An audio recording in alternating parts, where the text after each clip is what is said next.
General فیض حمید، ٹھیک ہے، ان کا کورٹ مارشل 15 ماہ سے یہ چل رہا تھا فوجی عدالت میں، اور آخر کار انہیں 14 سال قید بامشقت سزا دے دی گئی ہے۔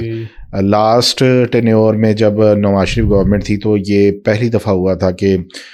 کسی ریٹائر جنرل کو غداری کے مقدمے پہ یعنی کہ سزائے موت ہوئی، اس پر امپلیمنٹیشن ہوا نہیں ہوا، ان کو باہر بھیج دیا گیا، بعد میں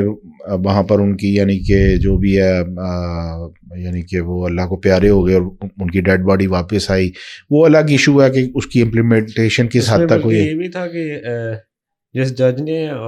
فیصلہ سنایا تھا وہ بھی اس کی کوئی ڈیتھ ہو گئی تھی۔ چلیں یہ تو ایک الگ ایشو ہے، میں تو آج کے اس موضوع پہ بات کرنا چاہ رہا تھا کہ یہ جو ایک تنقید کی جاتی تھی کہ فوج کے اندر جو ایک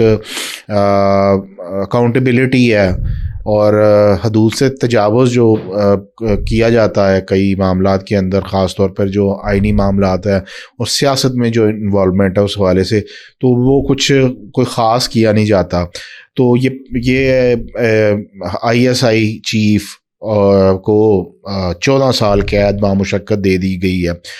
کیا آپ کو لگتا ہے کہ یہ جو سزا دی گئی ہے ان کو سیاست میں انوالومنٹ کی وجہ سے دی گئی ہے، یا جو اس وقت موجودہ آرمی چیف ہے ان کی راہ میں روڑے اٹکانے کی وجہ سے دی گئی ہے؟ مجھے ایسے لگتا ہے کہ اگر تو وہ سیاست والے بھی ہوتا تو پھر شاید جو لاسٹ آرمی چیف ہے ان کا تو باقاعدہ دونوں باجوہ صاحب نے نام لیا ہوا ہے، اور وقتاً فوقتاً پہلے نواز شریف نے بھی نام لیا تھا جب ان کو ہٹایا، اور یہ سارا کچھ ان کے ٹینیور میں ہو رہا تھا نا،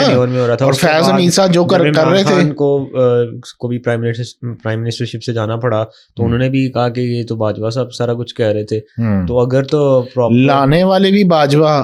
اور بھیجنے والے بھی باجوہ، ٹھیک ہے، اور وہ تو بلکہ عمران خان نے خود بھی کہا تھا کہ پوری مطلب کہ گورنمنٹ تو وہی کنٹرول کر رہے تھے سارے فیصلے وغیرہ یہ وہ۔ ان پر تو یہ بھی الزام ہے نا کہ یہ ریٹائرمنٹ کے بعد بھی یہ جو باقاعدہ ایکٹیولی PTI کو سپورٹ کر رہے تھے اور ان کے ایک لحاظ کا وہ مشیر سے بنے ہوئے تھے، تو اس وجہ سے جناب ان کو سزا دی گئی ہے۔ اس کے علاوہ پھر وہ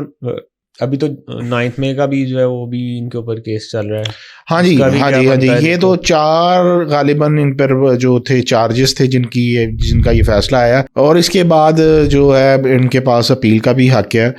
فوجی عدالت میں ہی، اور اس کے بعد پھر جو آرمی چیف ہیں ان کے پاس بھی یہ ایک اپیل جو ہے وہ کر سکتے ہیں، اور اس کے بعد ایک جو سپریم کورٹ ہے ہماری جو عدالتی نظام ہے اس میں بھی یہ اپیل جو ہے وہ اپنی دائر کر سکتے ہیں۔